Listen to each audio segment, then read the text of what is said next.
Kalau kita lihat juga fenomenanya sekarang kan kurangnya literasi. Banyak perempuan-perempuan itu, ya utamanya perempuan itu mengambil informasi-informasi itu dari medsos.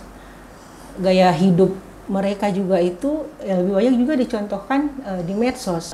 Dia membandingkan dirinya dengan capaian-capaian orang lain misalnya, kesuksesan orang lain dibanding dirinya. Akhirnya itu bisa membuat itu tadi mental health itu sendiri, dan bisa jadi awalnya bisa masuk ke sifat iri, sifat dengki.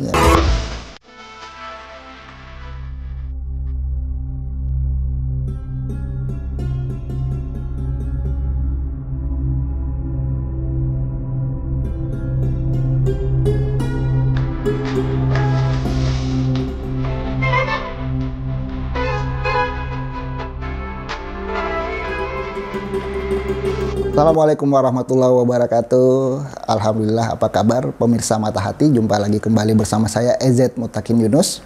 Dan pada kesempatan kali ini Mata Hati akan membahas satu tema terkait mental health. Dan alhamdulillah kita sudah kedatangan salah seorang narasumber kita, Ibu Fatmawati, Ustazah Fatmawati. Saya manggilnya ibu atau ustazah ini? Ibu aja. Ibu aja, oke. Jadi ya, jadi gini, di sosial media belakangan ini kan memang banyak banget tuh yang membahas tentang mental health atau kesehatan mental, dan terutama di kalangan perempuan-perempuan muda yang muslimah termasuk begitu ya. Dan kalau menurut Bu Fatma, bagaimana nih Ibu melihat tentang fenomena permasalahan mental health di kalangan muslimah-muslimah ini begitu? Iya, Bismillahirrahmanirrahim. Kita melihat sekarang fenomenanya ya, mental health itu seperti menjadi momok sendiri ya buat para muslimah. Kenapa? Karena ya kita lihat eranya sekarang adalah era yang begitu terbuka, semuanya instan, semuanya serba cepat, dimana kita melihat ketergantungan banyak di antara perempuan-perempuan itu, ketergantungannya itu terhadap medsos itu besar, terhadap gawainya itu besar, sehingga kadang informasi yang didapatkan itu lebih banyak diambil dari medsos daripada mungkin banyak membaca. Kalau kita lihat juga fenomenanya sekarang kan kurangnya literasi. Banyak perempuan-perempuan itu, ya utamanya perempuan itu mengambil informasi-informasi itu dari medsos. Gaya hidup mereka juga itu lebih banyak juga dicontohkan di medsos. Iya, benar. Iya, sehingga kalau kita melihat bisa jadi tekanan-tekanan batin itu ya, itu akan menjadi gejala-gejala mental health itu sendiri. Tekanan batin yang seperti apa? Misalnya kalau dia membuka medsos, bisa jadi itu berdampak negatif baginya kalau dia melihatnya medsos itu sebagai perbandingan status sosial. Dia melihat, dia membandingkan dirinya dengan capaian-capaian orang lain misalnya, kesuksesan orang lain dibanding dirinya. Akhirnya itu bisa membuat itu tadi mental health itu sendiri, dan bisa jadi awalnya bisa masuk ke sifat iri, sifat dengki, dan itu kan penyakit-penyakit hati memang yang di dalam Islam itu kita sangat-sangat dilarang ya untuk penyakit-penyakit itu. Bahkan di dalam Al-Quran itu banyak sekali disebutkan untuk menjauhi sifat iri hati dan hasad. Ya benar Bu. Jadi memang banyak orang yang pada awalnya mereka gak ada masalah sebenarnya. Mereka normal-normal saja. Tetapi begitu dia membuka sosmed, terus melihat di situ, lah kok orang lain jauh lebih ini ya, kok saya enggak ya. Terus ada juga yang kadang dia live tiba-tiba dikritik, ih kok kamu kayak gitu, kok kayak jadi langsung kena di hatinya, padahal sebenarnya biasa aja sebelumnya gitu. Nah, cuman kalau dalam Islam sendiri Bu, itu seperti apa semestinya gitu ya? Apa yang harus menjadi pegangan seseorang supaya Karena kan kalau misalkan kita mau mengatakan stop bersosmed kalau begitu, kan nggak juga, karena sosmed sebenarnya seperti pisau ya.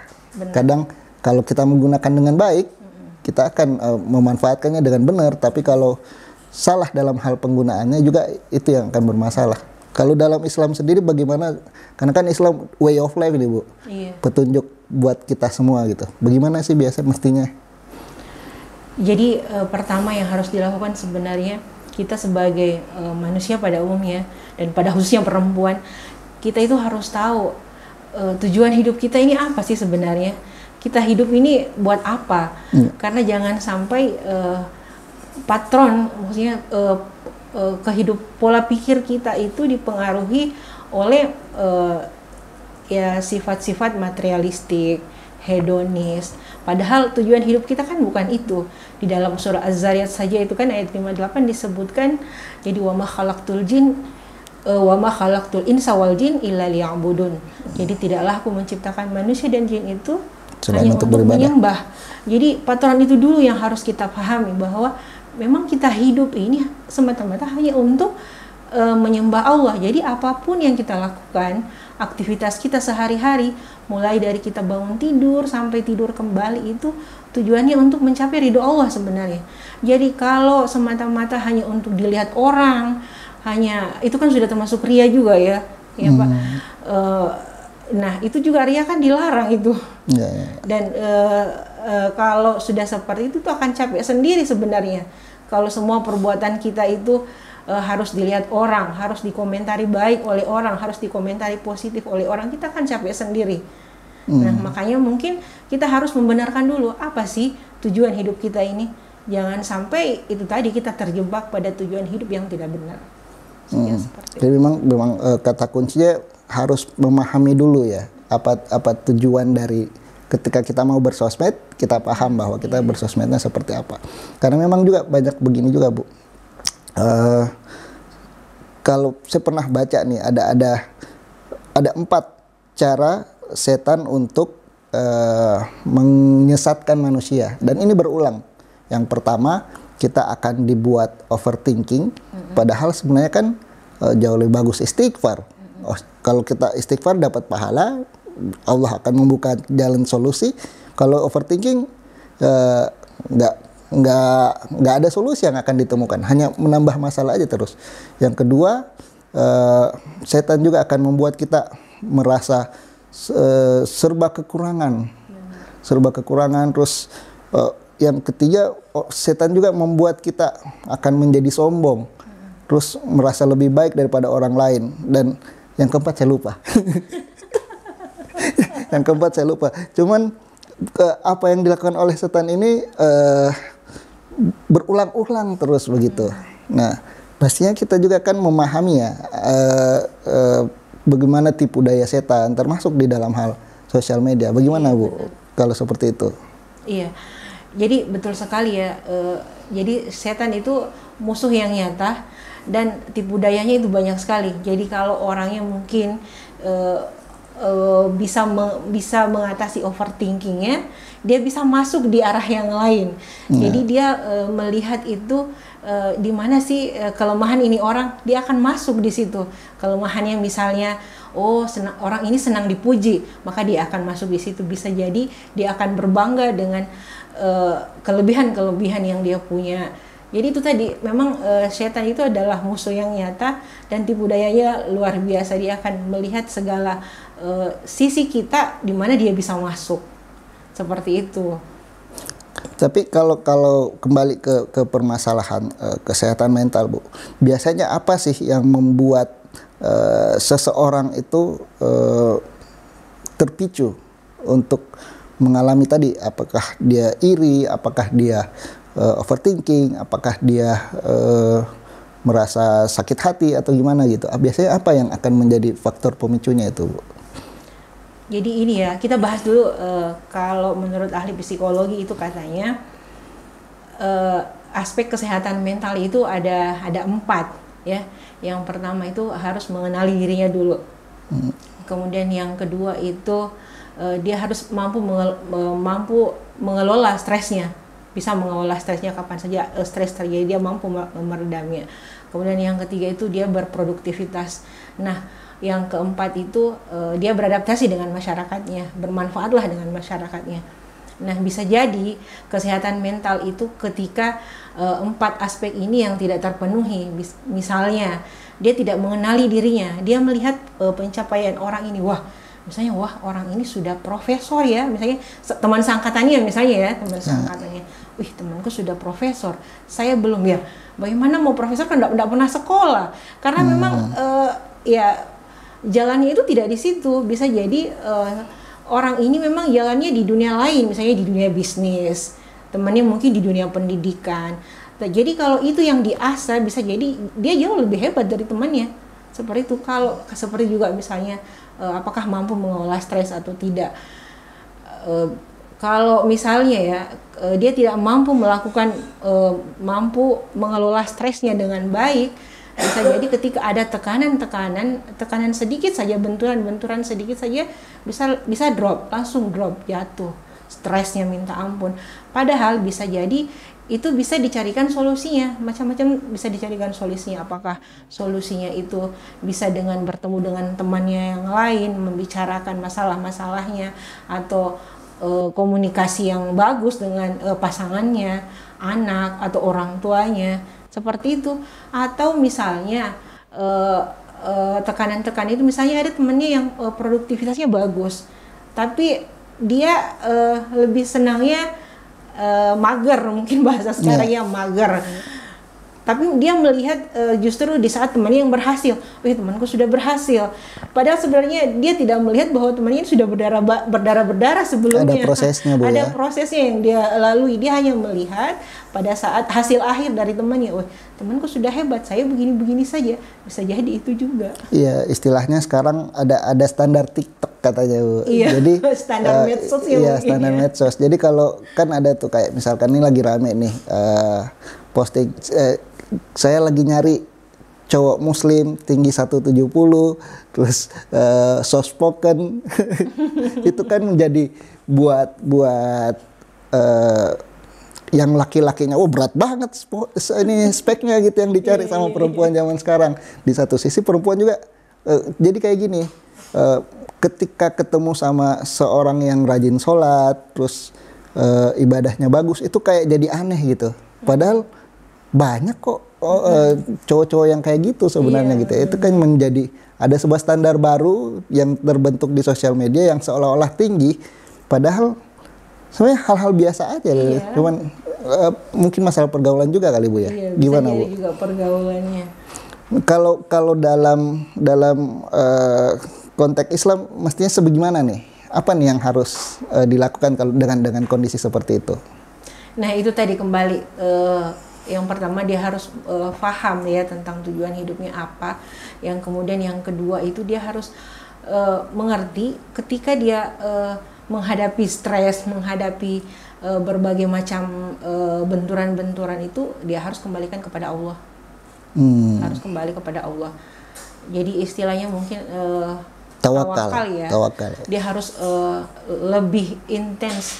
Tapi tawakal itu tidak langsung juga. Tawakal itu juga berproses.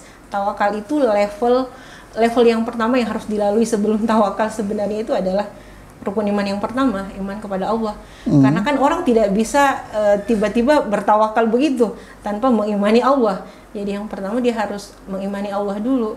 Oke. Mengimani Allah, ada Allah yang maha besar. Masalah saya besar, tapi Allah yang lebih besar. Seperti itu. Jadi ya kemudian seperti sifat sabar, syukur, kemudian ridho terhadap ketetapan Allah juga itu harus menemani kesehariannya. Karena makanya di dalam sabda Rasul dikatakan itu sungguh ajaib urusan orang mukmin itu, karena di semua keadaannya baik. Kalau misalnya dia mendapatkan musibah dan dia bersabar, itu adalah suatu kebaikan. Dan kalau dia mendapatkan kenikmatan dan dia bersyukur, itu pun adalah sebuah kebaikan.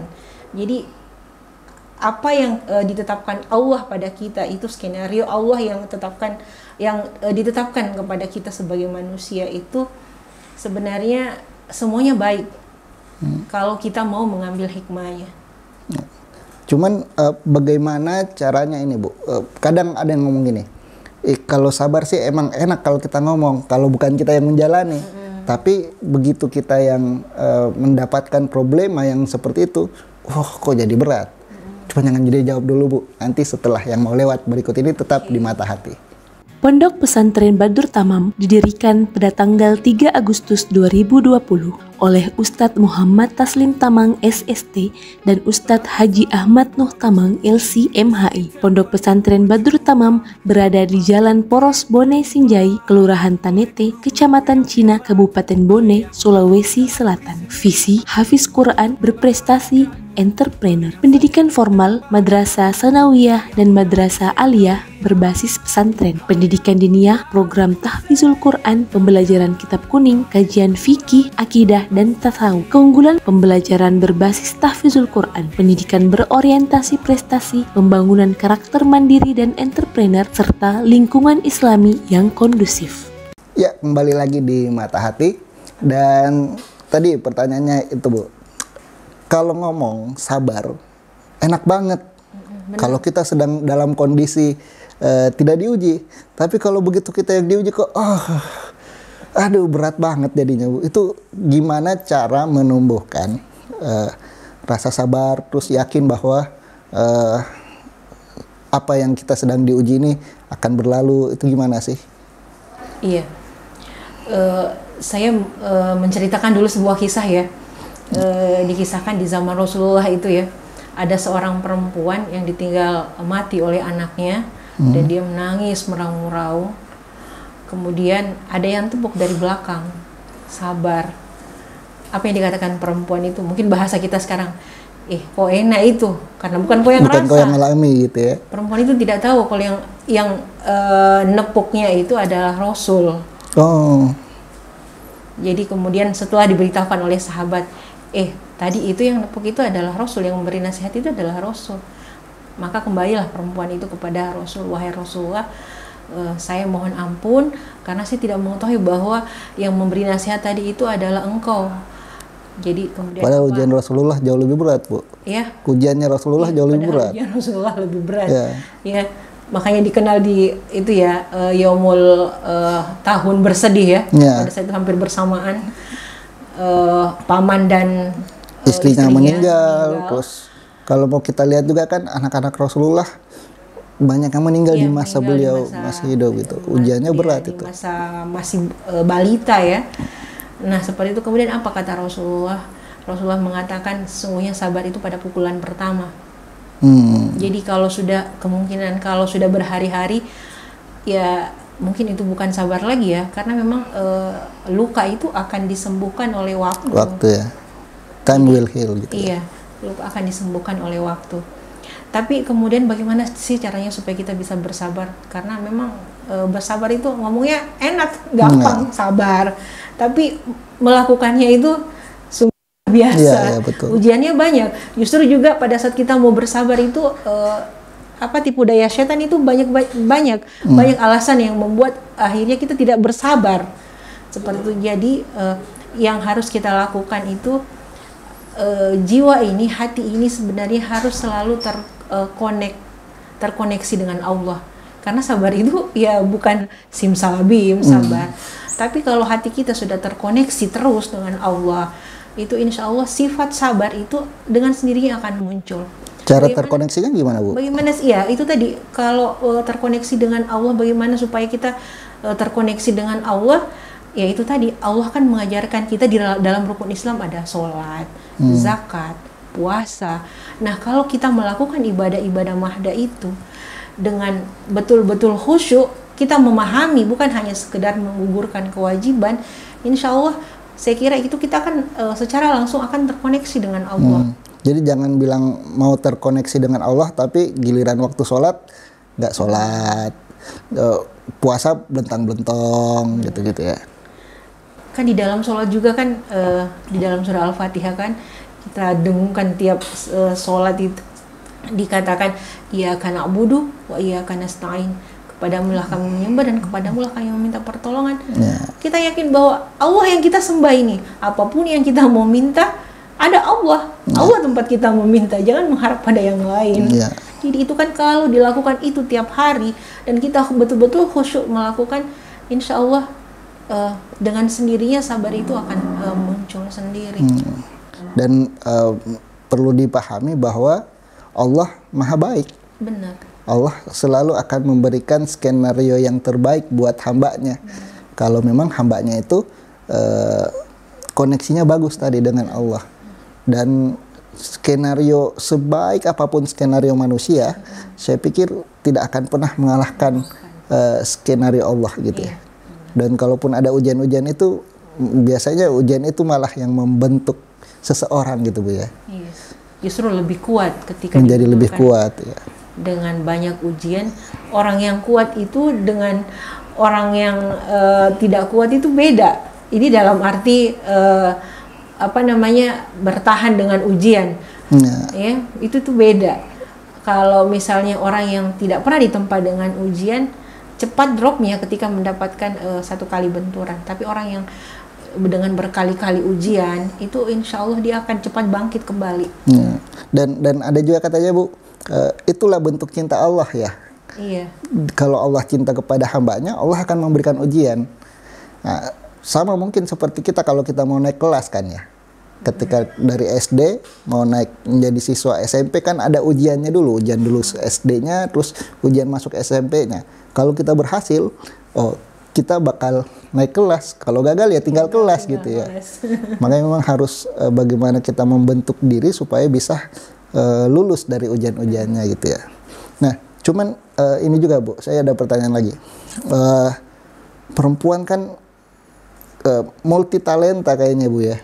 Ada sebagai istri juga, kadang aktif juga di majelis taklim, aktif di organisasi apa gitu, terus masih bisa ngurusin suaminya, masih bisa macam-macam. Beda dengan laki-laki itu Bu. Apakah tekanan itu begitu berat atau bagaimana, kok kayaknya lebih kuat perempuan ya dibanding laki-laki? Gimana Bu? Iya, benar. Kalau kita melihat dari beberapa fenomena-fenomena, memang kalau kita lihat tuh perempuan itu lebih kuat dibanding laki-laki. Contoh kecilnya ya di dalam rumah tangga, dalam pekerjaan rumah tangga, perempuan itu bisa nyambil, jadi bisa masak, bisa masak nyambil nyuci, kemudian sambil nyuci juga bisa nyuapin anak, dan itu saya yakin tidak bisa dilakukan oleh seorang suami. Kalaupun ada ya spesial, suaminya spesial. Apa itu memberi tekanan buat mental perempuan juga Bu? Apa gimana?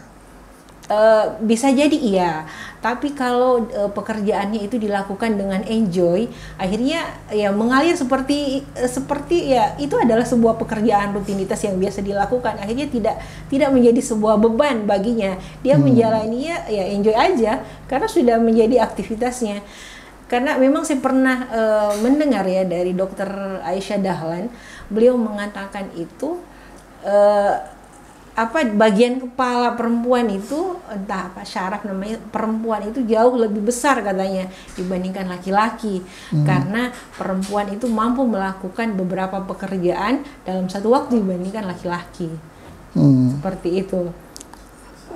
Kalau itu Bu, pernah juga saya baca katanya perempuan dalam sehari perlu mengeluarkan 20.000 kata gitu. Sedangkan kalau laki-laki kan kita biasanya laki-laki tidak bercerita.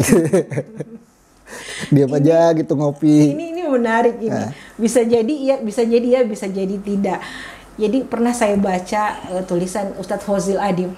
Beliau mengatakan tidak juga seperti itu perempuan. Perempuan itu tetap bercerita, tidak juga harus melampiaskan walaupun dengan melampiaskan kata-katanya, karena jangan sampai melampiaskan mau menghabiskan 20.000 kata itu. Kata-kata yang keluar itu sudah bisa jadi kata-kata toksik. Ngomong iya, apa gitu ya. Ngomong apa saja. Itu kan tetap harus dalam rel-rel yang benar, apalagi ngomong terhadap suami. Itu kan juga ya bisa jadi kita ngomong ke suami dan menyakiti suami, ya itu kan dosa juga. Jadi tetap harus ya itu tadi perkataan yang benar. Kaulan layyina ya, perkataan yang benar. Selalu mengeluarkan kata-kata yang benar.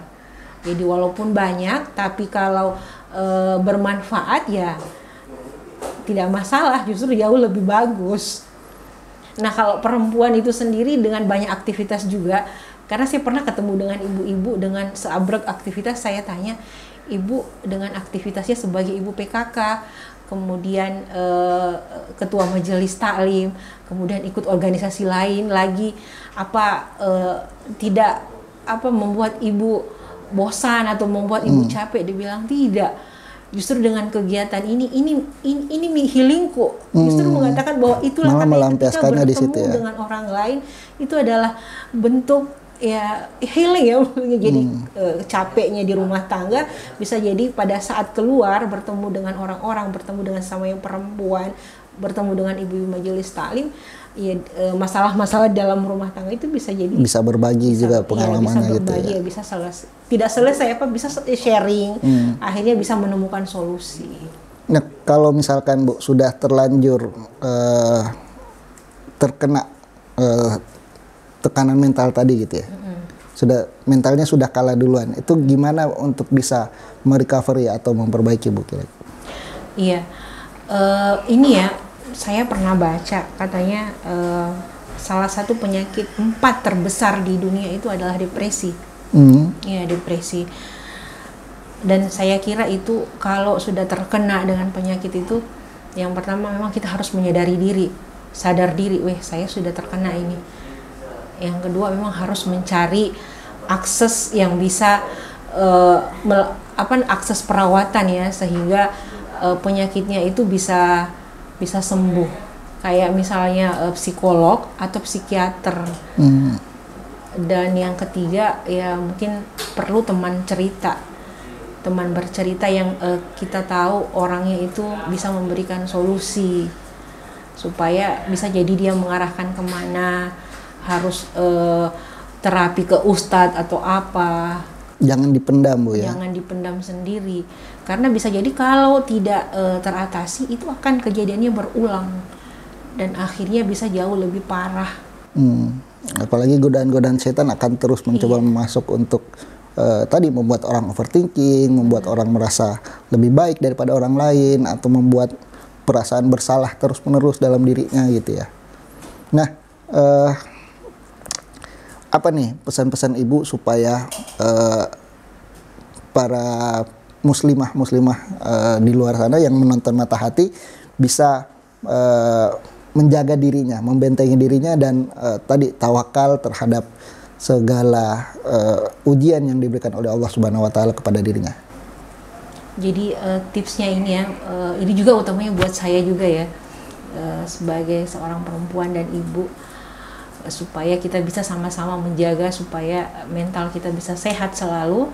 Yang pertama itu kenali diri kita, kenali potensi kita, dan yang kedua selalu mendekat kepada sang pemilik hidup ini, yaitu Allah Subhanahu wa taala. Pertebal iman kita, karena godaan di luar sana itu sungguh banyak, sungguh luar biasa. Dan yang ketiga, perbanyak literasi, bacaan yang bermanfaat, utamanya bagaimana supaya kita ini perempuan bisa terhindar dari penyakit-penyakit mental health. Dan yang keempat itu tadi selalu bertawakal ya, supaya sabar, syukur, dan ridho itu menemani hari-hari kita. Kita tidak melirik yang lain lagi ketika terkena masalah. Ketika terkena masalah kita mampu mengelola stres kita, dan ketika ternyata kita mentok, kembalikan kepada Allah. Apalagi momentum Ramadan seperti ini Bu ya. Ada banyak sumber-sumber yang sebenarnya kita juga bisa ikuti untuk daripada wasting time. Benar. Baca yang nggak jelas, mending ngikutin acara-acara kajian-kajian, nonton Mata Hati gitu ya. Jangan lupa. Baik, terima kasih banyak Bu Fatma sudah berbagi bersama pemirsa Mata Hati. Ada banyak inspirasi yang bisa kita petik, baik dari Al-Quran, dari pengalaman orang-orang terdahulu, dari orang-orang terdekat kita, yang kita akan bisa mengambil hikmahnya kalau kita mau melihat dengan mata hati. Tetap saksikan program Mata Hati di Buka Mata News bersama saya EZ Mutakin Yunus. Assalamualaikum warahmatullahi wabarakatuh. Waalaikumsalam.